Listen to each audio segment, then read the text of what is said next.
Manifestation d'un nouveau genre hier à Pontoise. C'était devant les bureaux de l'Ordre des avocats du Val d'Oise. Pas beaucoup de monde, une trentaine d'hommes seulement, mais qui avaient tous en commun d'être des pères de famille. Tous en instance de divorce, tous accusés d'abus sexuels sur leurs propres enfants. Tous, enfin et surtout, étaient accusés à tort. Reportage, Vartano-Agnan, Anthony Orliange. Dominique et Philippe font partie d'un collectif de 18 pères. 18 pères en colère après les très graves accusations lancées par leurs ex-conjoints au moment de la séparation. Il y a aujourd'hui un phénomène dans les procédures de divorce, c'est le procédé qui consiste à accuser d'attouchement sexuel un ex-conjoint pour l'évacuer, pour couper la relation père-enfant et pour l'évacuer définitivement.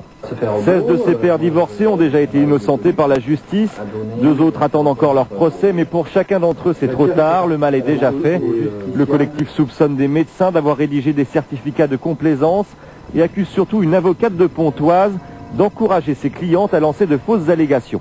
Mais celle-ci reste très ferme dans ses convictions. Est-ce qu'ils sont innocentés parce qu'ils sont innocents ou est-ce qu'ils sont innocentés parce que la justice et la police n'ont pas été en mesure, pour différentes raisons, de prouver ce que l'enfant disait dans un délai raisonnable où on pouvait encore avoir les preuves.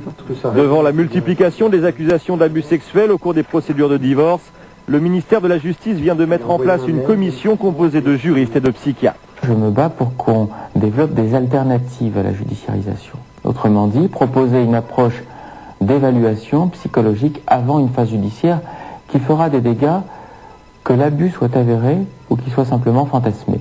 Car c'est le seul point sur lequel toutes les parties sont d'accord. La justice est mal équipée pour ce type d'affaires. Il faut toujours plusieurs mois entre les premiers témoignages et les premières expertises judiciaires. C'est beaucoup trop long pour éviter l'irréparable.